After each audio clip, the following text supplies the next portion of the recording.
오늘은 1년에 한 번씩 제가 오는 오왕택 선생님의 작업실입니다. 바로 이 살구 탑 가는 길 근처에 한신대 바로 옆 골목으로 와서 바로 이게 뭐죠? 백운대야? 인수봉이야? 뭐. 백운대. 백운대예요.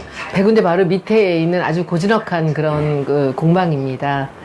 여기 와서 오늘 선생님 안녕하세요.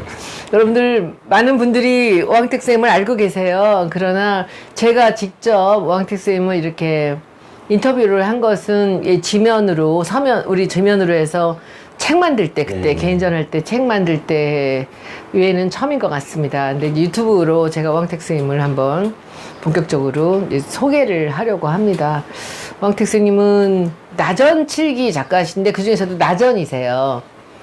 나전은 보통 이 나전과 이 칠부와 나전부로 나눠져 있어요. 그 얘기 간단하게 좀 설명 한번 해보시죠. 예, 옛날부터 기술을 배우러 가면 등치 좀 크고 힘 좀 쓰겠다는 애는 칠박으로. 거긴 노동력이 필요하구나. 예. 그리고 저기 좀 등치 작고 좀 빠리빠리하게 하다 싶으면 나전방으로 이렇게 보내서 민의를 시켰거든요. 근데 이제 저는 등치도 작고 그래서 이제 나전방으로 배치를 받았죠. 몇 살 때세요?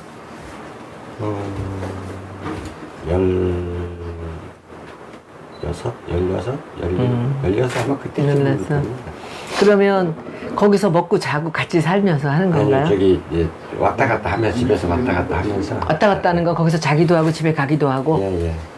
그 동네에서 처음 시작했으니까. 서울로 이제 올라와서는 이제 거기서 숙식을 하면서 이제 했는데 광주에서 처음에 일 배울 때는 집에서 가까우니까. 선생님 광주에서도 일을 배우셨었어요? 네. 그 일을 하셨었어요? 네. 광주에서는 어디서 배우신 거예요? 광주 서동. 누구한테 배우신 거예요? 고재복 씨라고 그 외사촌 매형이었어요. 그분이 나전 칠기를 하셨어요? 네. 주로 뭘 만드셨던 거예요 그때는? 장롱. 그럼 오칠이 아니었잖아요. 네, 카슈로 해가지고. 카슈로. 선생님 그때는 나전을 뭘 하셨어요? 그때도 이제 나전 이제 문양을 만드셨어요? 처음에 배울 때는 뭐 그냥 톱날 하나만 줘요. 혼자 자기 부스러기 갖다가 또 혼자 연습하라고. 도안도 없고. 예. 그러면 이제 거기다가 이제 자기 부스러기에다가 이제 문양을 그려가지고 그걸 이제 실톱으로 오리는 연습을 했죠.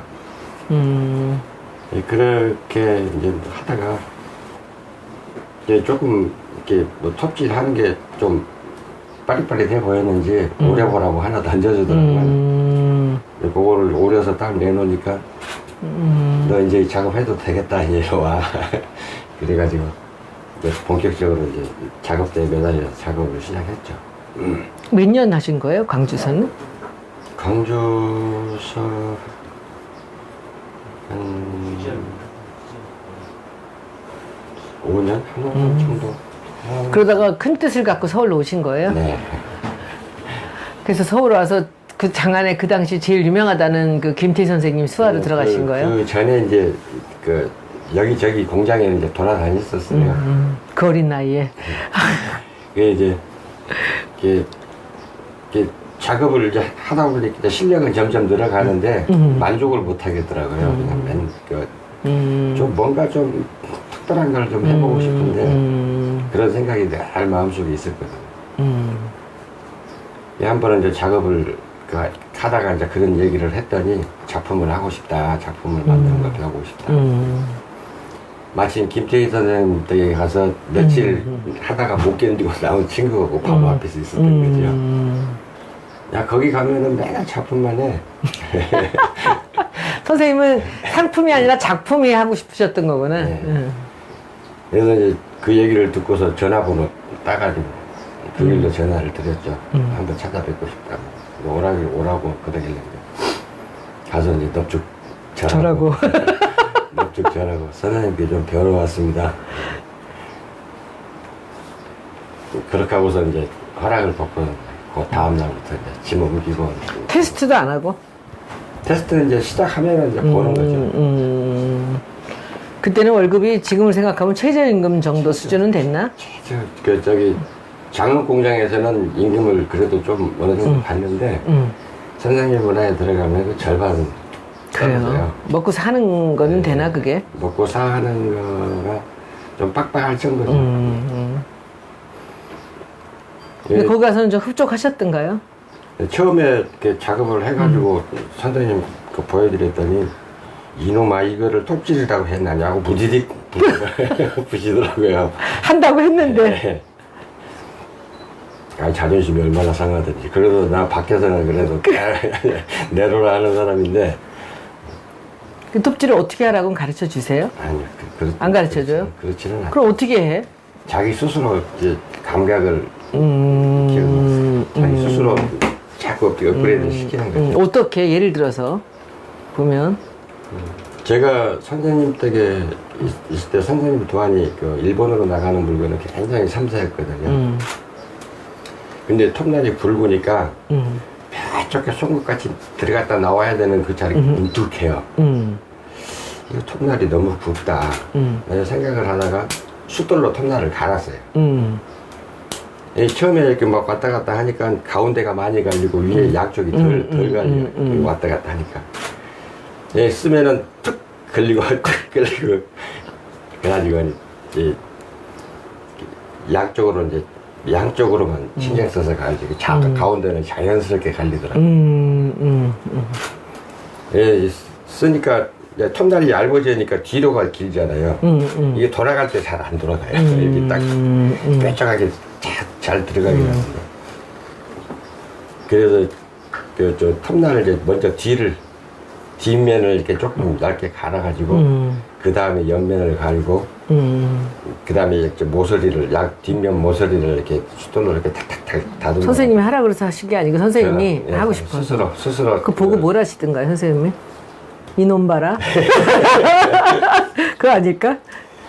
하여튼 선생님 문화 그 낮은 방에서 제가 실력이 최고였으니까요.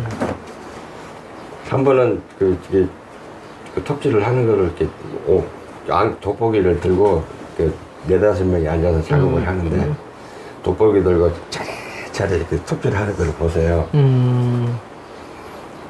맨 마지막에 내가 와서 톱질 내 앞에 이렇게 딱 이렇게 하고 돋보기 끼시고 그렇게 이렇게 한참을 다른 사람은 금방금방 지나왔는데 제가 하는 거를 보고 한참을 쳐다보고 계시더라고요.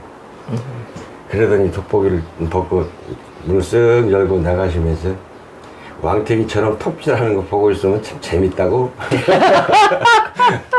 그러시면서 나가시더라고요. 그게 신기했던 거지. 근데 이게 여러분들이 잘 모르실 텐데 지금 우리 오항택 선생님 말씀하시는 그 스승님이신 김태희 선생님이 계셨어요. 나중에 김태희는 저 탤런트로 유명한 그 영화 배우지만은 김태희라고 아주 불세출의 나전치기 장인이 계셨습니다. 제가 지난번에도 몇 번 보여드렸던 김봉룡이라는 통영 출신의 나중에 원주에서 돌아가신 그 선생님하고 쌍벽을 이뤘던 분이에요. 근데 김태희 선생님과 이 김봉룡 선생님은 하시는 방법이 조금 다르세요. 그러니까 김봉룡 선생님은 우리나라의 전통 문양이라든지 전통 기법을 갖고 자기식으로 당초 문양이나 이런 업그레이드 된 거를 만드셨던 분이고, 김태희 선생님은 굉장히 정교하시면서도 새로운 것들에 대한 도전을 계속 하셨어요. 그리고 그 일본 사람들이 아주 좋아했던, 그러니까 우리 전통이긴 하지만은 그 나름대로의 그 새롭게 좀 변화되는 부분들이 좀 보였어요. 저는 김태희 선생님 작품과 김봉룡 선생님 작품을 다 갖고 있어요. 물론 김봉룡 선생님 작품을 훨씬 더 많이 갖고 있는 이유는 그 김태희 선생님 작품을 만나기가 어렵습니다. 그 이유는 김태희 선생님 작품은 되게 다 재벌들이 많이 샀고 두 분 작품 다 그래요. 제가 갖고 있는 김봉룡 선생님 장롱이 하나 있는데 그것은 그 85년도에 1억 8천만 원에 주문을 해서 3년을 기다려서 샀다는 거예요. 근데 김태희 선생님도 그런 값을 받으셨는데 그분은 큰 작업을 잘 안 하셨어요. 큰 작업도 마지막 부 때는 있죠. 제가 봤죠. 나중에는 그 장롱이 그 양반 평생에 10개도 안 만드신 것 같아요. 근데 그 중에 아주 초기 장롱을 제가 하나 이렇게 한쪽짜리 갖고 있는데 그것은 사실 김태희 선생님 작품이라고 말하기도 어려울 정도로 아주 정통적인 조선 말의 그런 기법으로 하셨는데 그 뒤에 다행히 제가 그 김태희 선생님의 경대라든지 이런 소품들을 좀 이제 구할 길이 있었습니다. 그런데 김태희 선생님 제자라는 사람들은 굉장히 많은데 뭐 잠깐 왔다 가도 다 제자 아니겠습니까? 근데 이 오왕택 쌤 같이 그 김태희 선생님의 그 정교함과 그 완벽함을 갖고 이 나전 작업을 하시는 분은 유일하게 혼자세요. 그쵸? 그렇다고. 설명 좀.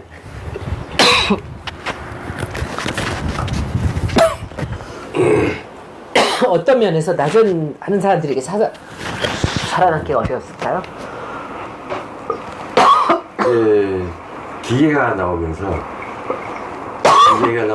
도안은 그 도안사가 그리고 그 기계가 그 기계로 그냥 뚫뚫뚫뚫 막 여러 장 붙여가지고 그렇게 작업을 해놓으니까 작품이 보면은 몇 년을 이렇게 쓰다 보면은 실증이 나게 돼 있어요. 그래서 가끔 그 길가에 보면은 그 딱지부터 갖고 나오는 그 자개 장롱들 가끔 보이잖아요. 그런 게 이제 그런 이유인데, 선생님 작품은 워낙에 정교하게 아름답게 만들어 놓으니까 보기 힘든 게 부잣집에 들어가면 거기서 절대 안 나오죠. 절대 안 나올 수가 없어요. 그 사람들이 그냥 개인 소장으로 가지고 있으니까.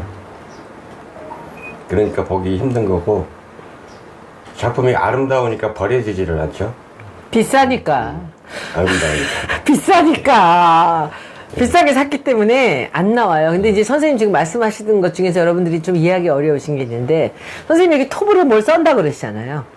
줄톱으로 나전의 문양을 오려는 거예요. 오리는 얘기인데, 이게 조선시대나 우리 옛날 전통 기법은 전부 다 이 가위로 오리든지, 옛날에 이제 고려시대 이럴 땐 가위로 오렸다는 얘기들도 하는데, 근데 이것을 손으로 하나하나를 이렇게 그림을 그려놓고 그림 그린 종이를 위에다 붙여놓고, 그래서 이렇게 톱으로 이렇게 오려서 이렇게 잘랐어요. 근데 지금은 제가 나전치기를 많이 수집을 했고, 지금 작가들을 많이 만나보지만, 누구나 다 이걸 써는 방법을 알아요. 그런데 그걸 써는 사람이 없습니다. 할 줄 아는데 없어요. 왜냐? 이걸 써는 게 굉장히 힘듭니다. 시간이 많이 걸리고. 근데 그림만 그려서 도안을 갖다 주면 한꺼번에 100장, 200장을 놓고 기계로 덜컥하고 썰어주는 거예요. 절삭이라 그러죠. 그거를 기계로 하는 것 절삭. 그것도 똑같은 절삭인데 같은 표현은 그렇게 다르게 쓰는데, 그런데 참 기가 막힌 거는 다 썰 줄 알지만 안 썰어요. 그리고 기계로 절삭을 해갖고 와서 붙이는데, 선생님은 무슨 고집이신지 기계로 가서 썰어 오시면 편할 텐데 손으로 오리십니다. 손으로. 하나에서 10까지 다 손으로 하세요. 그러니까 선생님 그 작품은 다른 사람들보다 3배는 비싸요. 맞아. 근데 별로 비싸지도 않아요. 선생님이 자기 최저인건비도 안 돼. 이게 시간당 무슨 이게 8천 얼마를 받겠습니까? 어림도 없어. 그런데 이제 이 작품을 한번 보시겠습니다. 저도 이 작품을 이번에 처음 봤어요. 이것이 작년에 그 런던의 빅토리안 알버트 뮤지엄에서 소장한, 사갖고 간 그 작품이에요. 근데 이걸 하면서 이 손으로 이걸 오릴 때 한 장이 아니라 2장이나 3장을 놓고 같이 오려도 된대요. 기계같이 100장은 안 되지만 아마 그걸 오릴 때 쌤 요거 하나를 더 해놓으신 거예요. 그래서 이거를 하나를 더 만드셨는데 빅토리안 알버트에 하나 갖고 있고 선생님이 이걸 하나 더 갖고 계신데, 이건 뭐 결국은 저희도 이거 하나 소장하는 거 있었는데 우리 김 이사가 팔아먹은 것 같고요. 제가 보기에는 이게 빅토리아 알버트 갔다면 이게 우리 박물관에 갖다 놔야 되는데 일단은 팔지 말고 갖고 계셔보세요. 한번. 제가 보기엔 이거는 우리가 갖고 있어야지 될 것 같아요. 왜냐하면 이게 선생님 평생에 만든 포도 중에 함이 빅토리아 알버트 하나, 그리고 우리가 나전치기 박물관 하나, 이렇게 있어야 되지 맞는 거예요. 선생님이 동시에 2개를 만드셨기 때문에. 그래서 이걸 제가 보여달라고 말씀을 드렸는데 이거 자세히 좀 한번 클로즈업 해보세요. 이 선생님이 이제 어떤 거냐면 여기 이렇게 넝쿨이 있지 않습니까? 이 넝쿨에서 가느다란 실 같은 요 선들이 나오잖아요. 이게 가느다란 톱날로 전부 이걸 써는 거예요. 이걸 절삭을 기계로 하면 이런 걸 만들 수가 없어요. 그죠? 이렇게 가는 건 안 돼요. 그러니까 이 머리카락 같은 자랑을 이렇게 하시는 게 선생님 작품에는 많아요. 이것은 내가 손으로 한다란 얘기를 증명하는 겁니다. 이 작품 보면 제가 이것을 우리가 옛날에 갖고 있던 거 하나 파는 것은 이 색깔이 요거만큼 이게 현란하진 않았어요. 근데 선생님 이걸 쓰신 거 보면 요거는 색패고, 그리고 요거는 야광패예요. 그러니까 포도 잎이 이렇게 면면이 갈라진 부분들이 이 햇빛을 받아서 다르게 보일 수도 있다라는 걸 하시려고 요걸 다 잘라서 이렇게 하신 거고, 또 더 재밌는 거는 요 포도 있잖아요. 얘는 지금 포도가 익은 거예요. 그러니까 나전의 패 중에서 검은색이 나는 흑패라는 게 있습니다. 흑진주에서 나오는 흑진주 같은 패를 이렇게 쓰신 거예요. 전 선생님 설명 안 하셔도 알아요. 이게 흑진주로 마치 포도가 익은 것 같은 걸 보여주려고 하신 건데요. 제가 아주 쉬운 특별한 얘기를 하나 해드릴게요. 나전치기는요, 영윤 씨 잘 모를 거야. 나전치기는 전부 블랙 앤 화이트예요. 컬러가 없어요. 그치? 전부 그냥 까맣거나 하얘요. 근데 우리나라 색패라는 요런 데 있는 요런 패들이 오색이 영롱하게 약간 홀로그램 같은 빛이 있어서 요것을 우리나라 거는 우리가 부르기를 색패라고 부르는데, 요거는 그야말로 이거는 홀로그램 같이 번쩍번쩍 하는 게 있는 게, 요건 야광패라는 이 조개에 그 야광 요런 고동이에요. 고동에 요런 껍질, 속껍질을 가진 게 있어요. 그걸 야광패라고 부르고, 그리고는 그 다음에는 뉴질랜드.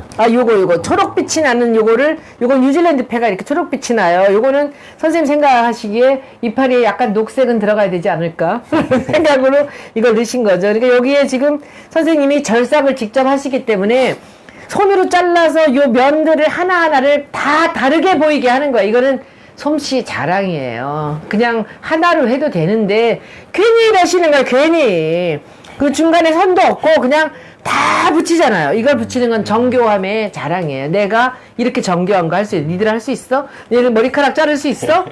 이거예요. 그리고 이 포도인데 제가 사진으로 봤던 것보다 훨씬 좋습니다. 이게 빅토리아 알버트 뮤지엄에 소장되어 있는 똑같은 제품 딱 2개 있는 제품인데요. 제 말이 맞죠? 틀리면 얘기해보세요. 머리카락 갖고 자랑하시는 거 맞죠? 근데 이게 가늘면 힘이, 이파리는 크고 선은 가느니까 힘이 없어 보이거든요. 근데 힘이 있게, 선에다가 힘을 줘서 튼튼해 보이게 하는 방법을 이렇게 선을, 이게 알버트 뮤지엄 큐레이터가 이거를 보시더라고요.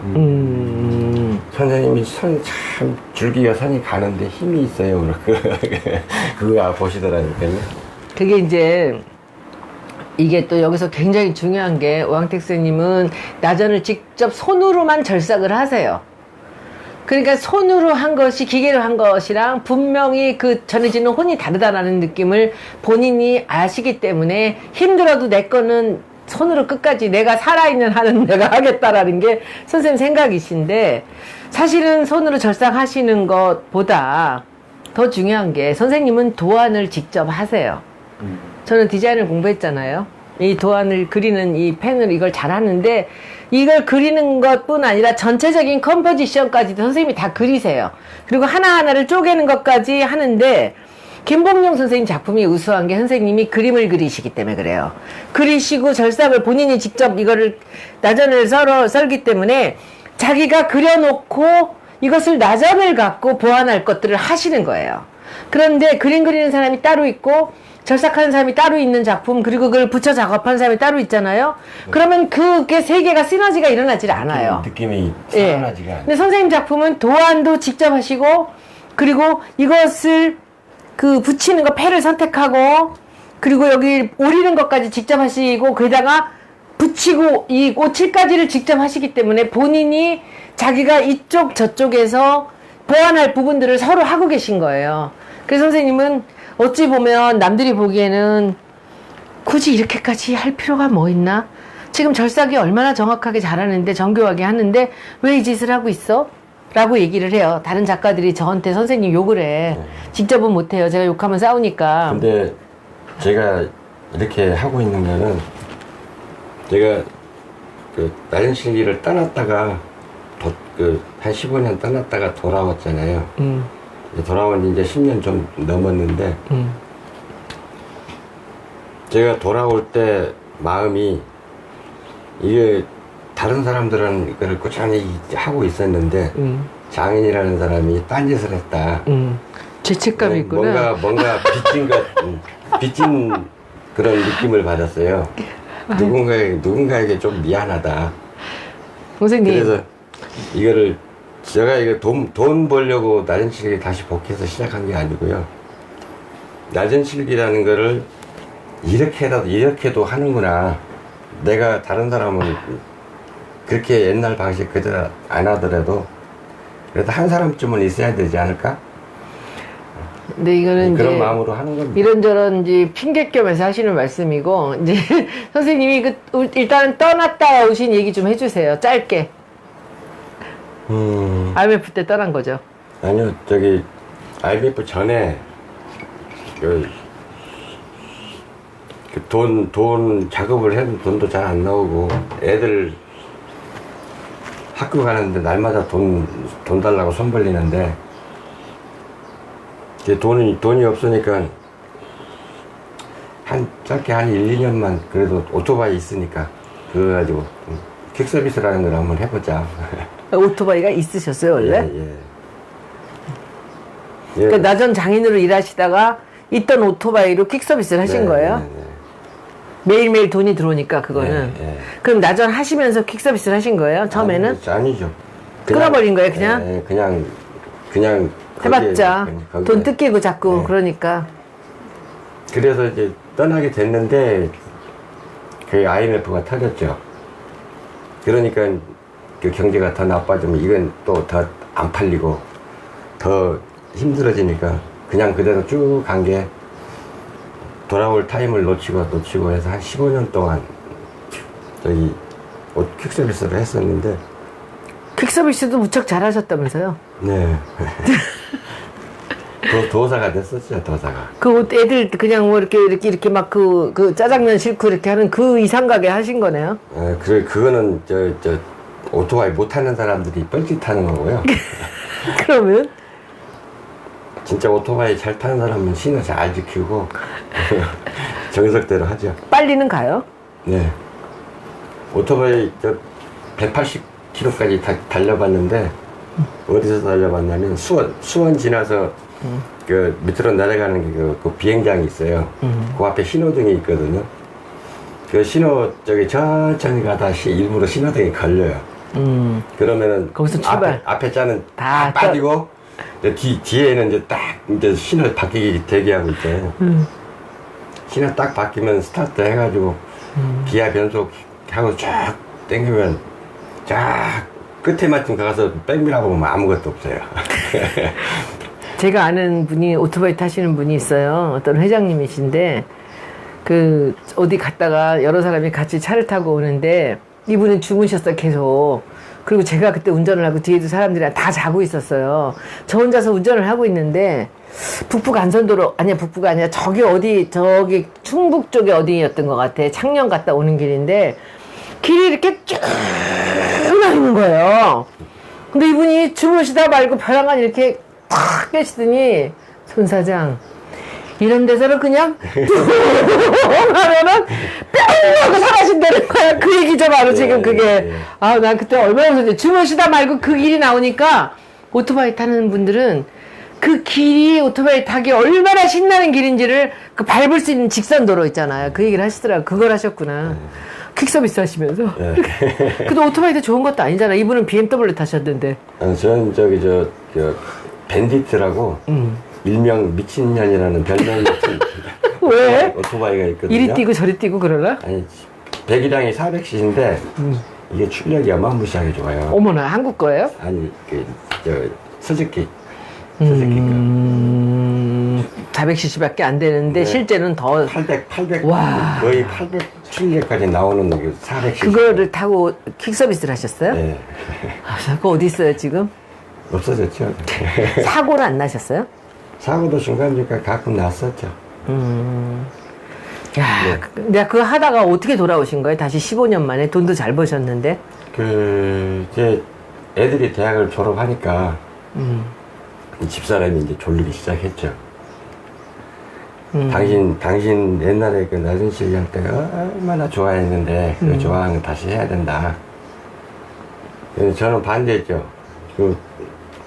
혼자 칠하는 해주는 사람도 있어야 되고 백골 만들어주는 사람도 있어야 되고. 이 엘리트 코스를 밟으셨기 때문에 시스템 속에서 하셨는데 혼자 하려면 되게 힘든 일이거든. 저 어떻게 아는 사람도 없고 한참 10년 동안 떠나 있었기 때문에. 근데 저 사람이 집사람이 옛날 전화번호를 찾아다가 다 돌려봤나 봐요. 난시에 약대기 쓰던 전화번호를. 야, 사모님이 모든 걸 다 하셨구나. 전화를 다 돌렸는데 다 비밀번호고 15년이 지났으니까요. 연락이 한 사람도 안 되는데 한 사람 딱 걸린 사람이 있어가지고 그 사람이 물어보니까 그 사람도 난시 얘기를 안 한다고.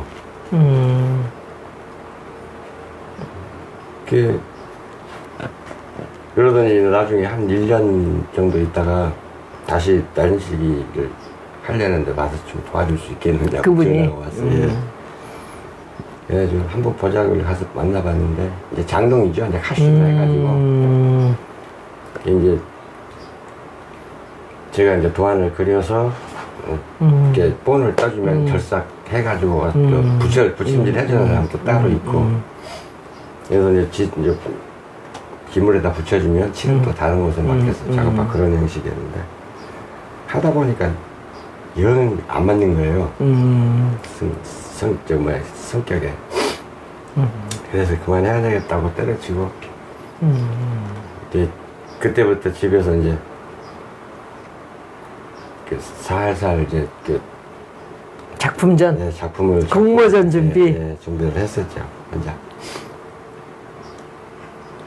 근데 이제 어떻게 보면 선생님은 김태희 선생님한테 배우실 때부터도 이 남들이 하던 대로 그대로 답습하는 이런 거를 별로 안 좋아하세요. 그게 이제 스승의 영향일 수 있는데 자꾸 새로운 것들에 대해서 도전을 하고 새로운 걸 해보려고 내 그림을 해보려고 하니까 사실은 이 주류 이 나전치기 사회에서는 뭔가 전통이 아니다 기다 뭐 이런 소리들을 자꾸 하는 거죠.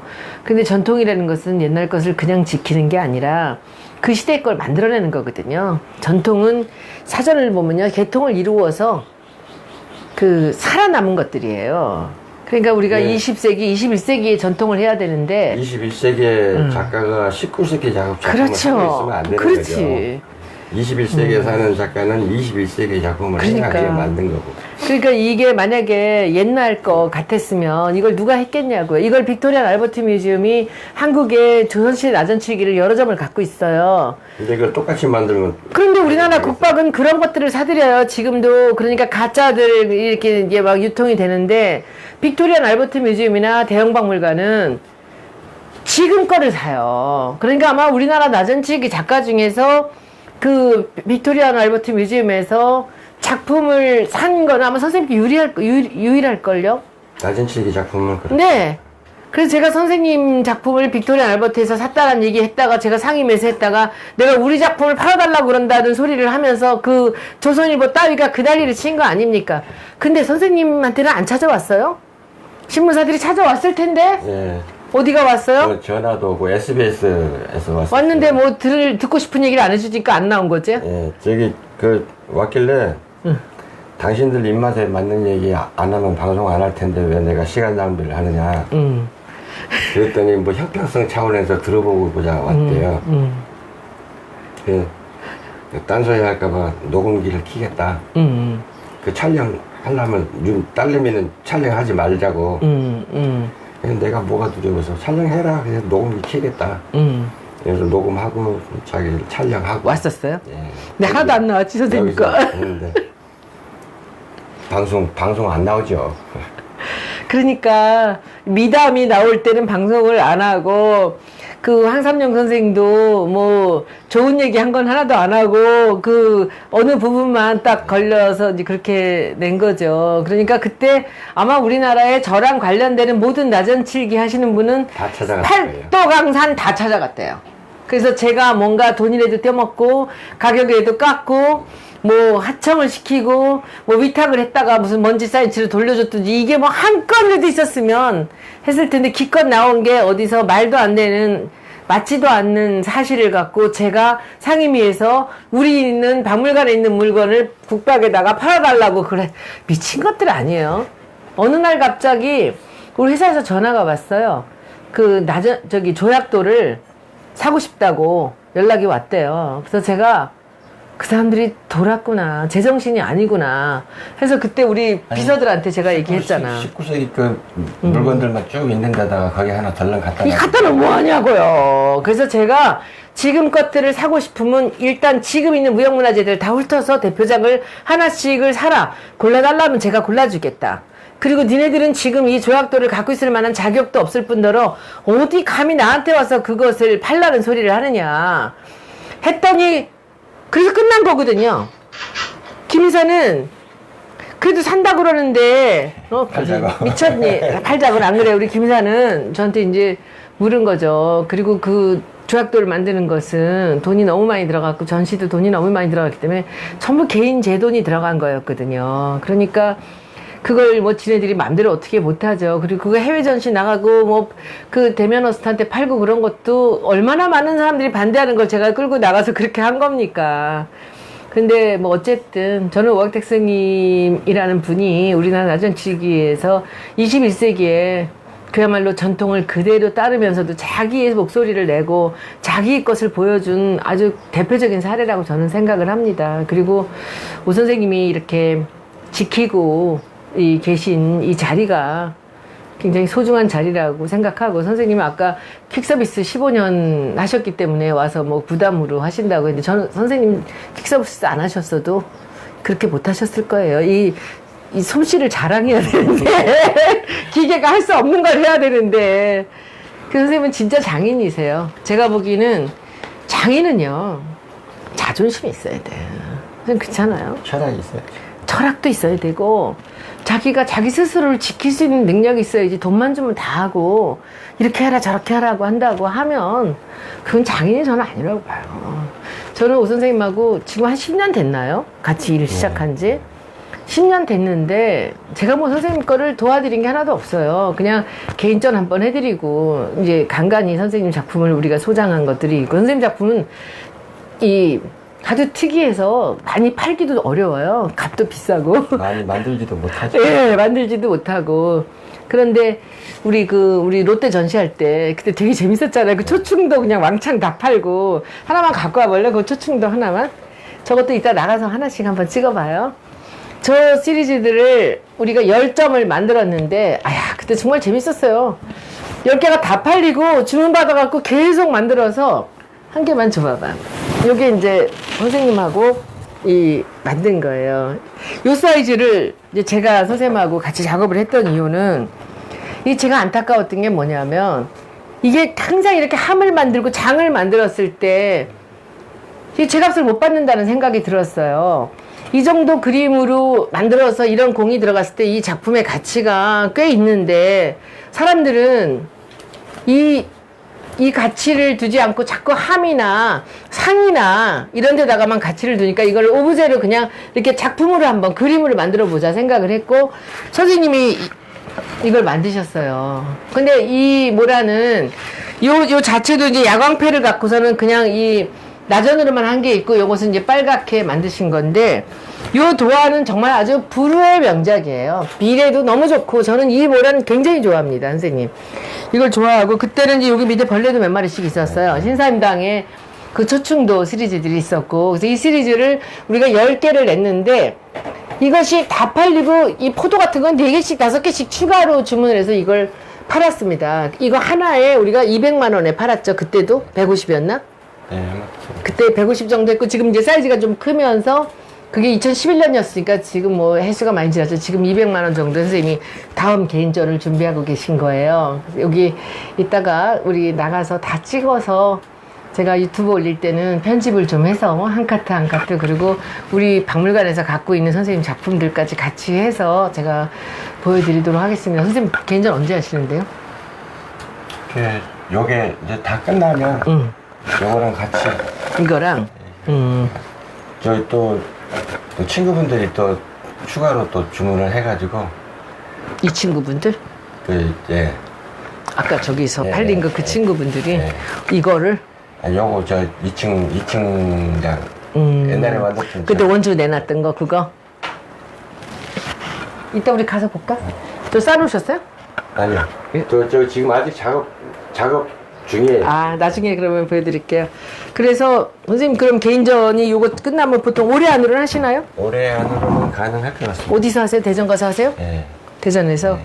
그 대전에 또 선생님의 아주 큰 고객이 광팬이 계세요. 제가 제 친구의 친구 되는 사람이었는데 그분은 진짜 우리나라 공예품들 좋은 걸 많이 갖고 계시고 나저칠기 좋은 명품도 많이 갖고 계신 분인데 오 선생님 작품 너무 좋아해서 그 선생님 아주 중요한 이 고객이 되셨죠. 근데 거기서 아마 전시 기획을 해주시는 것 같고요. 이것도 그때 내시나요? 네. 선은 보여야죠. 선만 보이고 비매품으로 하고. 이미 팔렸다고 하시고요. 이거는 제가 우리 박물관에서 사도록 하겠습니다. 김용숙이가 뭐라 그럴지 모르겠는데. 그래서 이거는 내놓지는 않고 선생님 갖고 계시고요. 예. 이거는 제가 뭐 2번에 나눠드리든지 뭐 하든지 해서 제가 보기엔 이거는 제가 이걸 실물을 처음 봤어요. B&A에 팔려나간 거를 얘기만 들었지 이 작품이 팔린지도 몰랐고 이게 이제 똑같은 작품인데 이거는 더 만들지 마세요. 네, 안 만들. 네, 저 개인전 할 때는 제가 빌려드릴게요.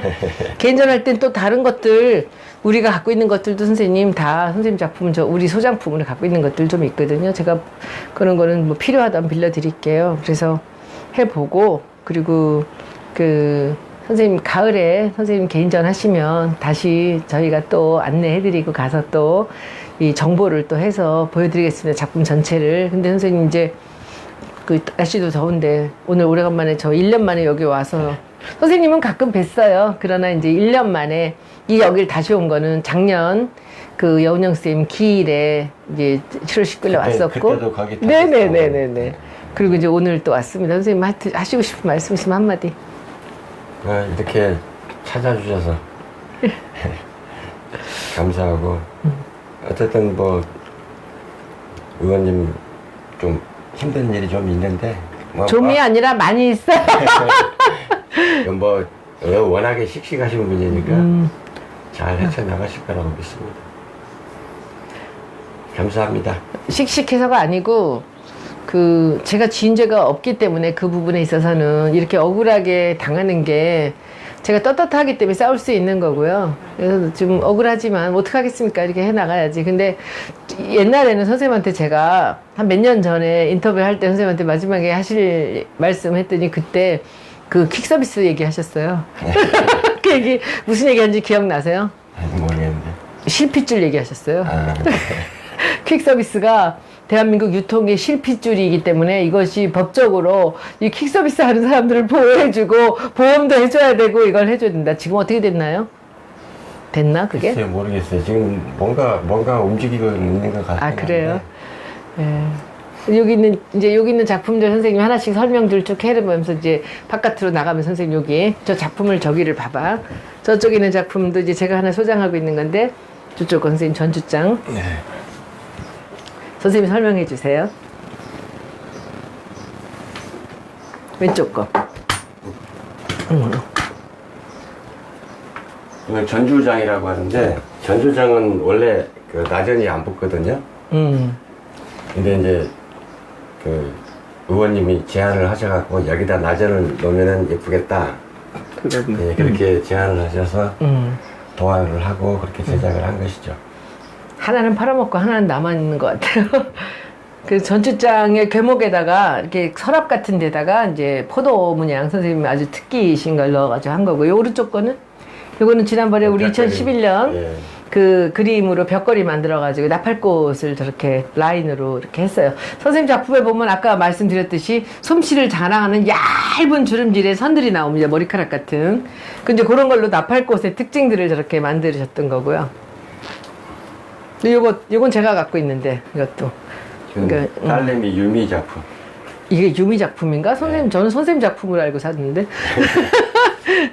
저거 아주 예쁜 작품입니다. 그러니까, 딸내미도 오칠을 하는데, 이제, 도안 같은 건 선생님이 많이 이제 가르쳐 주시고 그러죠. 여기서 보시면, 그 다음에 선생님 여기, 이 선생님의 또 등꽃이, 제가 이것도 우리 작품 박물관에 갖고 있는 그 소장품 중에 하나, 이 선생님이 이 등꽃 자랑 엄청 하세요. 이것도 그냥 여기 선생님이 가르다란 거, 이게 아까 그 힘 있다고 얘기하시는 이 머리카락 같은 이 선은 기계로 안 되는 거거든요. 그래서 이렇게 그 작업들. 선생님 저 등꽃 설명 좀 해주세요. 저거 어떻게 하다가 힌트를 얻어서 하셨는지.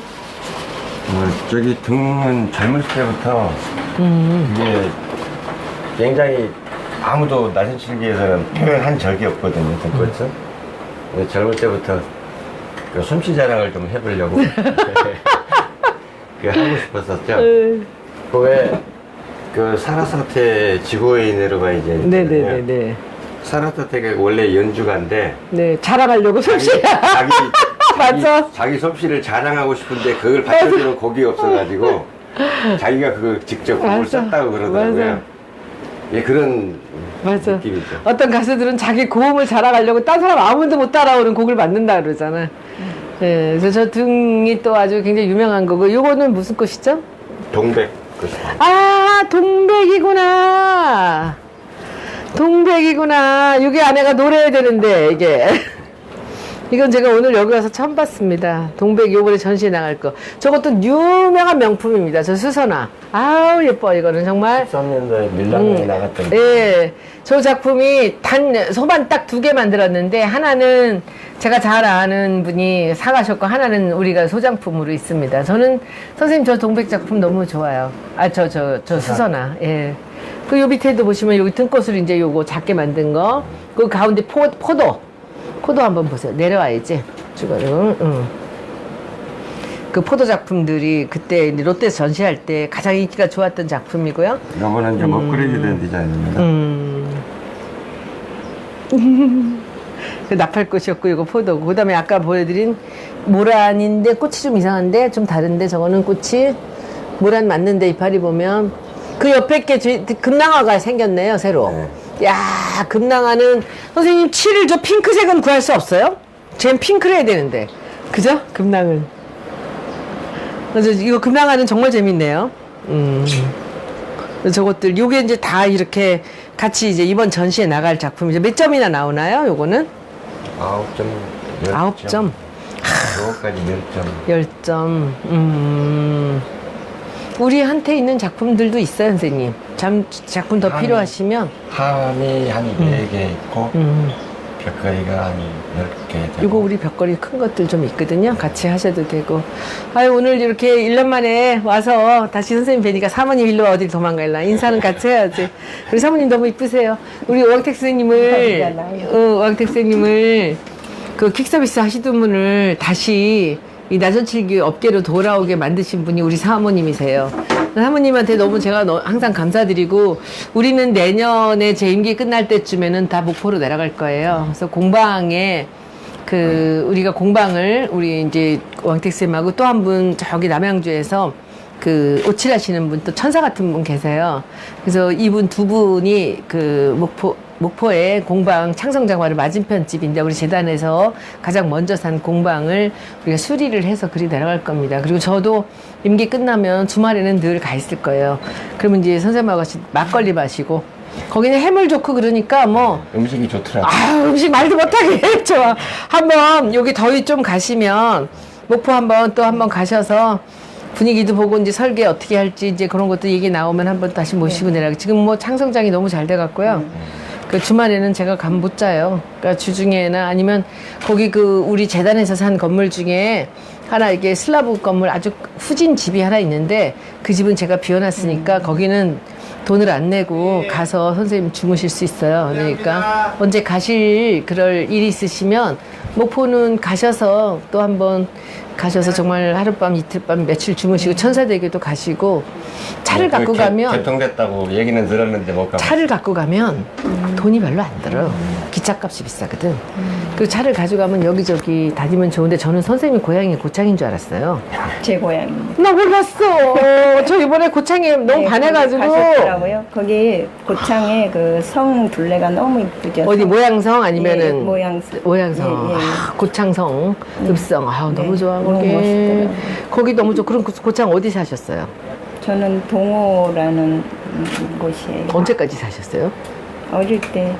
그러셨구나. 지금 군수님 너무 훌륭하세요. 제가 보기엔 진짜 군수, 시장 군수 전국에서 정말 무릎 꿇을 정도로 훌륭하신 분이고, 그래서 저는 요새 이번에 고창 그 관광을 네, 제가 네. 아주 홍보대사를 하지. 홍보하고 계시더라고요. 예, 고창. 저는 그 선생님이 고창이신 줄 알고선 그 고창 출신 나전치기 장인이 있다고 큰 소리 막 쳤는데, 예, 뭐 돌아오시게 이 해를 나 아니 목포를 갈 건데 했는데 이 사모님이시구나. 고창은 뭐 네, 네. 음식도 너무 맛있고, 땅콩 너무 맛있고, 네.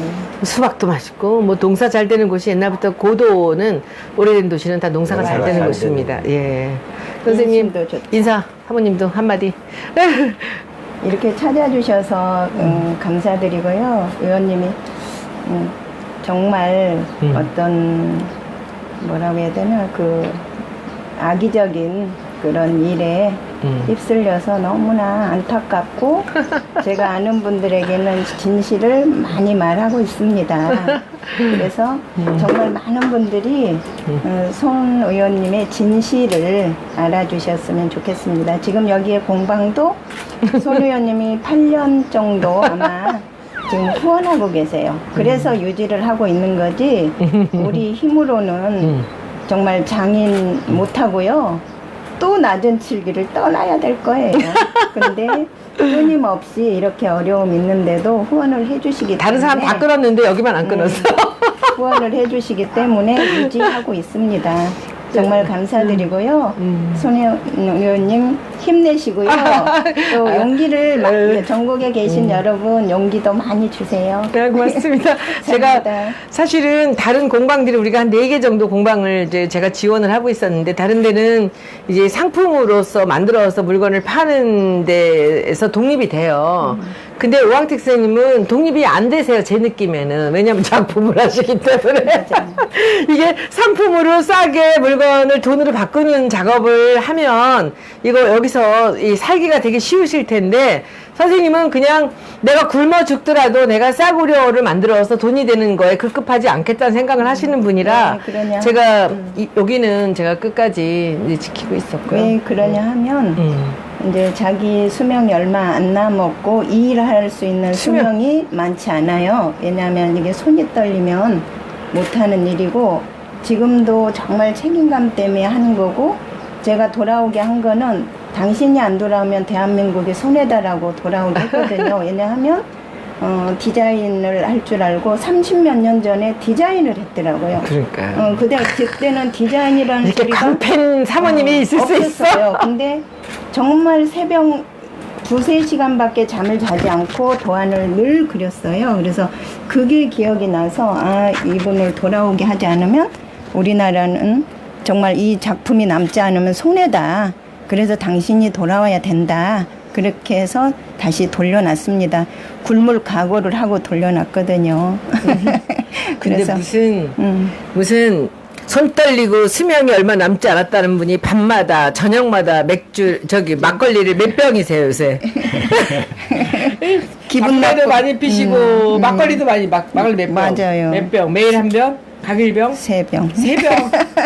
이제 목포 가셔서 좋은 안주로 예. 하셔야죠. 우리 내년에는 제 임기 끝날 때쯤에는 우리 재단에서 공방을 다 리모델링해서 이제 선생님들 모셔서 그 목포에서 우리가 다 거기서 살다 죽기로 그렇게 했어요. 그러니까 가서 이제 제자들 키우고 그야말로 아무 걱정 없이 이제 집 아주 쾌적한 데서 사시고 작품할 수 있게 저는 네. 할게요. 손혜원 의원님이 그 박물관이 목포로 내려간다는 거는 내심 꿈이 있어요. 거기다가 장인들 갖다가 이렇게 실력 있는 사람들 이렇게 끌고 간다는 거는. 그 지금 나연식이 하는 데가 지금 남양주가 있고 통영이 있고 그 있는데 선생님 이쪽으로 와요. 선생님. 남양주는 상품만 만들어요. 그리고 통영은 옛날 것만 만들어요. 21세기에 작품을 만들 메카가 없는 거예요. 그래서 박물관을 그리로 옮기는 것은 그곳에 21세기 나중치기의 메카를 만드시겠다라는 그런 그 꿈을 제가 읽었거든요. 그래서 기꺼이 가겠다고. 선생님들 오시면 제가 1년에 한 2번 정도는 저는 그 세계적인 전시를 할 거예요. 그러니까 조약돌만 있는 전시장도 하나 만들 것이고, 그리고 이제 방방이 그 제 컬렉션을 갖고 이제 김봉룡 방, 이제 김태희 방, 그리고 김태희의 제자들, 김봉룡의 제자들 방 이렇게 그 선생님한테서 이렇게 그 이제 파생돼 나온 것들을 보여드릴 건데 제가 오황택 선생님은 지금 이렇게 생존에 계신 분들 중에는 그야말로 유일하게 아마 손대현 선생님도 만들어질 거예요. 그래서 그 두 분 정도는 자기 방을 만들어 드리려고 그래요. 왜냐하면 그 방을 만든다는 건 자기 세계를 꾸려온 사람만 가능한 거거든요. 그래서 그 선생님들의 방을 만들고 좀 다른 작품으로 한 10점은 있어야 방이 되잖아요. 그래서 김봉룡 방, 김태희 방, 이성훈 방, 그리고 오황택 방, 그리고 그 이제 그 저기 뭐야 손대현 방 이렇게 생각을 하고 있고 그 다음에는 그 제가 참 운이 좋았던 게 최근에 그 송방웅 선생님 아버님의 작품 시리즈를 제가 구했어요. 그래서 송방웅 선생님 작품은 저희한테 많이 있거든요. 지금 이제 무형문화재 통영에 계신 분인데 송방웅 선생님 그 부자간의 방을 하나를 만들면 될 것 같아요. 이런 식으로 하고 그리고 이제 작가들별로 다 하면은 사실 제가 갖고 있는 거는 17세기부터 우리 고전 작품들도 많이 있지만 제 작품도 일제강점기도 많이 갖고 있지만 제가 소장한 작품들 중에 가장 하이라이트는 현대 작가들 작품입니다. 그쵸? 그런데 제가 사실은 20세기까지만 해도 김봉룡, 김태희 선생님이 있었는데 21세기에 과연 누가 있느냐. 스승의 작품을 하고 달리 자기 세상을 만들어간 사람이 누가 있느냐가 저는 너무 걱정이었습니다. 그런데 제가 발견한 정말 유일한 분이 오황택 쌤이셨고 그리고 또 자기 세계를 또 만들어가는 몇 분의 그 아주 어렵게 만들어가는 분들이 계셨습니다. 저는 지금 우리 시대가 할 일은 그 일이라고 생각해요. 그런데 제가 아쉬웠던 건 뭐냐면 21세기에 확실한 한국의 나전을 하고 싶었어요. 그래서 제가 무리하게 그 긴 호흡을 한 게 조약돌이에요. 그걸 제가 할 때 어느 누구도 처음에는 제가 그 조약돌이라는 것을 그렇게 계속 만들어서 세계적으로 내놓을 줄 몰랐죠. 그런데 우리 조약돌은 지금 24점 작품 중에서 17점이 해외로 팔려 나갔습니다. 그 중에서 하나, 둘, 셋, 4점이 데미안 호스트한테 나간 거예요. 17점 중에서. 그 중에서도 베스트 오브 베스트가 그렇게 갔거든요. 그리고 샌프란시스코 뮤지엄, 필라델피아 뮤지엄, 그리고 뭐 밀라노, 영국 할 거 없이 그 작품들이 팔려 나갔어요. 세계로. 그걸 보면서 아 이거 된다라는 생각이 내가 맞았구나라는 확신을 저는 가졌죠. 그런데 벼랑간 국회의원 가는 바람에 그 다음을 연결 못한 거예요. 예, 스톱했고 그런데 이제 제 머릿속에서는 계속 움직이고 있죠. 이제 오황택 쌤 글로 오시게 하고 그 다음에 이제 이익종 쌤 모시고 그리고 이제 거기서 제가 은퇴를 하고 내려가서 한 달에 반 정도를 거기서 지낸다면 여기서 뭔가 선생님들과 함께 그 조약돌 2를 다시 그 다음을 도모할 수가 있겠구나 생각을 한 거죠. 저는 자신 있습니다. 한국의 나전이 국민의 공예고 그리고 이 선생님들이 이렇게 건강하게 살아 계신 한 그 작업을 계속 우리가 해서 이제 다음으로 이뤄내야죠. 그래서 선생님한테는 항상 제가 감사하고 자주 못 뵈도 제가 막걸리 한 잔 받아들이지도 못해도 죄송하고 이제 제가 우리 그 목포로 내려가면 그야말로 철철이 그냥 민어 한 마리 사다가 회쳐서 우리 먹고 사모님은 또 요리도 잘하시잖아요. 네. 그럼 거기서 제가 뭐 우리 가서 나가서 먹기도 하겠지만 또 우리 같이 모여서 거기 뒤에 마당 있잖아요. 거기다 바베큐 그릴 하나 놓고 생선도 구워먹고 고기도 구워먹고 맨날 하자고 막걸리는 혼자 그냥 먹냐. 그 옆에 우리 디자이너 한 분도 계셔. 옆에랑 담이 맞았는데 그분도 오실 거고 이익종 쌤 또 술 좋아하시잖아요. 같이 한잔하고 우리 장훈이가 술을 또 좋아해요. 많이는 안 마시는데 걔는 이제 거기서 같이 선생님들 조수를 만들 거고요. 우리 장훈이는 올해 그 이제 목포대학의 그 공예과를 목표로 공부를 하고 있습니다. 그래서 이제 거기 공예과 들어가면은 바로 공방에 넣어서 이제 선생님들한테 기술을 배워서 이제 유학도 좀 보내고 해서 젊은 장인을 만들 생각이에요. 걔는 애가 뭐라 그럴까 착한데 약간 굼뛰고 엉덩이가 무거운 게 오칠 시키면 딱이야. 게다가 걔가 이제 재수를 하면서 이제 여기서 어디 전문대학을 다녔는데 이 도안을 잘해요. 그러니까 선생님이 기본만 이렇게 가르치면 말도 잘 듣고 착해요. 잔머리 안 쓰고. 원래 나전치기 공예는요 그런 사람이 해야 돼. 머리를 너무 빨리 돌리고 잔머리 쓰면 조져요. 그렇지. 이게 잔머리를 쓰면 속에 무슨 일이 벌어지는지를 몰라요. 위에가 다 덮여지기 때문에. 근데 속에서 장난치면 안 돼. 제 느낌에는 그래요. 그래서 낮은치기 장인은 사실은 정직해야 되고 맞아요. 겉과 속이 같은 사람이 해야 좋은 작품이 나온다고 저는 네. 생각을 합니다. 그렇지 않은 분들도 많이 있지만 이렇게 선생님 같이 진짜 이 장인들, 작가들을 여러분들이 오늘 만나보셨습니다. 오늘 우리 우이동에서 이제 세 번째 페이스북 라이브는 여기서 마치도록 하겠습니다. 여러분들 고맙습니다.